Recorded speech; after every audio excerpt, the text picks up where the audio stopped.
Donald Trump, Elon Musk ఈ ఇద్దరు బిలియనీర్లు, పక్కా వ్యాపారవేత్తలు. ట్రంప్ టెంపర్కు కేర్ ఆఫ్ అడ్రస్ అయితే ఆ టెంపర్కే టెర్రర్ పుట్టించే తెగింపున్నోడు మస్క్. అమెరికా అధ్యక్ష ఎన్నికలు ఇద్దరిని ఒకటి చేశాయి. ట్రెండ్ మారినా ఫ్రెండ్ మారడంటూ స్నేహగీతాలు కూడా పాడుకున్నారు. అలాంటి ఇద్దరిని ఒక సంచలన బిల్లు దుష్మన్లుగా మార్చేసింది. దోస్త్ అనుకుని కోట్లు ఖర్చు పెట్టి గెలిపిస్తే నాకే ఎసరు పెడతావా అంటూ ట్రంప్కు గుడ్ బై చెప్పేశారు మస్క్. అక్కడే కథ మరో మలుపు తిరిగింది.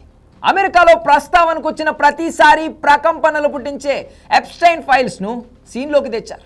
అందులో అధ్యక్షుల వారి పాత్ర ఉందని ఊహించని బాంబు పేల్చారు. ఇంకేముంది, అమెరికా రాజకీయం రచ్చరచ్చగా మారిపోయింది. ఇంతకు నిన్నటి వరకు ట్రెండ్ మారినా ఫ్రెండ్ మారడంటూ స్నేహగీతం పాడిన ఆ ఇద్దరి మధ్య ఎక్కడ చెడింది?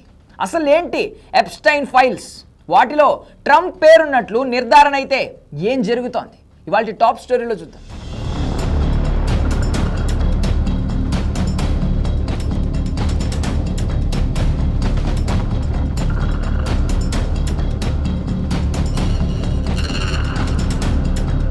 ఏరు దాటేదాకా ఓడమల్లన్న, ఏరు దాటాక బోడి మల్లన్న అన్న మాట ట్రంప్కు అచ్చంగా అతికినట్లు సరిపోతుంది. అధ్యక్ష ఎన్నికల టైంలో మస్తు ఫ్రెండ్ అంటే నువ్వే, అమెరికా తలరాత మార్చేద్దామంటూ ఆకాశంలో సినిమా చూపించాడు. తీరా అధ్యక్షుడయ్యాక మస్క్ అయితే ఏంటంటూ కూరలో కరివేపాకులా తీసి పారేశాడు. ఈ క్రమంలోనే ట్యాక్స్ బిల్ ఒకటి తెరపైకి తెచ్చాడు. మే నెలలో వన్ బిగ్ బ్యూటిఫుల్ బిల్ యాక్ట్గా వచ్చిన ట్యాక్స్ బిల్ మస్క్కు అస్సలు ఇష్టం లేదు. దీనివల్ల ఖర్చులు విపరీతంగా పెరిగి డోస్ శ్రమ బూడిదిలో పోసిన పన్నీర్ అవుతుందన్నాడు. అసలు విషయం ఏంటంటే ఈ బిల్లులోని కొన్ని అంశాలు మస్క్ వ్యాపార ప్రయోజనాలను దెబ్బతీసేవిగా ఉన్నాయి. దీంతో మస్క్ ఈగో హర్ట్ అయింది.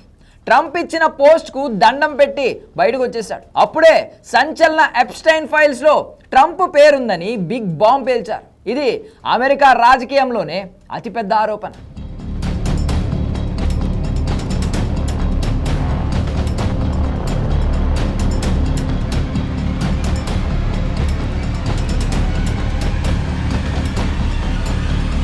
ట్రంప్ ఎప్స్టైన్ ఫైల్స్లో ఉన్నాడు, అందుకే ఆ రిపోర్ట్ బయటకు రావడం లేదు. సో తనను అభిశంసించాలి, దించేయాలి, ఉపాధ్యక్షుడు జేడీ వాన్స్ను అధ్యక్షుడిని చేయాలి. ఇది ఎలాన్ మస్క్ డిమాండ్. ఇక్కడే ప్రపంచం అటెన్షన్ మళ్ళీ ఎప్స్టైన్ ఫైల్స్పై పడింది. ఇతడి పేరు జెఫ్రీ ఎప్స్టైన్. బాలల లైంగిక నేరస్తుడు, ట్రాఫికర్. పొలిటీషియన్లు, బిజినెస్ పర్సన్లు, సెలబ్రిటీల కోసం మైనర్ల జీవితాలను నాశనం చేసిన కిరాతకుడు. న్యూయార్క్ సిటీలో పుట్టి పెరిగిన ఎప్స్టైన్ డాల్టన్ స్కూల్లో టీచర్గా వృత్తిని ప్రారంభించాడు. 1976లో బ్యాంకింగ్, ఫినాన్స్ రంగంలోకి ప్రవేశించాడు. తర్వాత వ్యాపారంలోకి అడుగుపెట్టాడు. కొంతకాలానికి ఏకంగా ఒక సామ్రాజ్యాన్నే స్థాపించాడు. 2005లో ఒక బాధిత యువతి తల్లిదండ్రులు పోలీసులు ఫిర్యాదు చేయడంతో ఎప్స్టైన్ అసలు రంగు బయటపడింది. ఈ విచారణలో ఎప్స్టైన్ 14 ఏళ్లు లోపు వయసున్న 36 మంది బాలికలని లైంగికంగా వేధించినట్లు తేలింది. 2 ఆరోపణలపై నిజం ఒప్పుకొని 2008లో దోషిగా నిర్ధారించబడ్డాడు.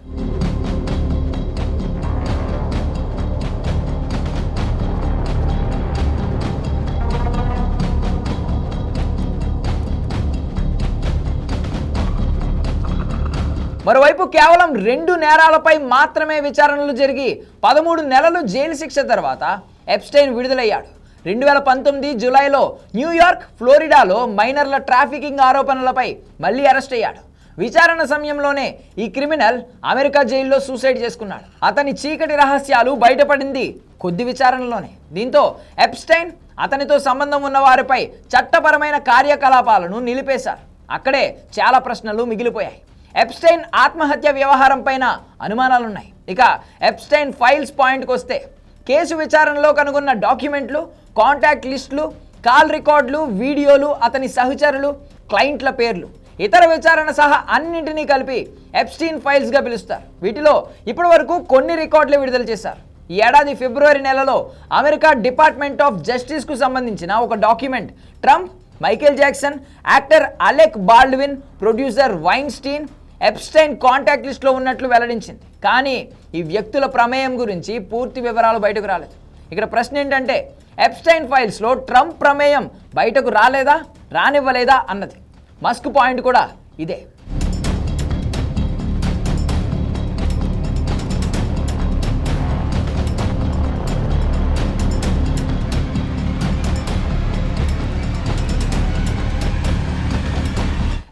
కాంటాక్ట్ లిస్ట్లో పేరుందంటే ఖచ్చితంగా అతడి క్రైమ్ పార్ట్నర్ అయినట్లే అన్న వాదనలు ఉన్నాయి. లేదంటే డొనాల్డ్ ట్రంప్కు ఎప్స్టైన్ వంటి క్రిమినల్తో ఏం పని ఉంటుంది అన్నది ట్రంప్ వాదన. అంతేకాదు డొనాల్డ్ ట్రంప్పై ఒక పార్న్ స్టార్ కేసు కూడా ఉంది. ట్రంప్ తనను వాడుకుని డబ్బిచ్చి వదిలించుకునే ప్రయత్నం చేశాడని స్టార్మీ డానియల్స్ కోర్టెక్కింది. ఆ కేసులో ట్రంప్ దోషిగా తేలారు కూడా.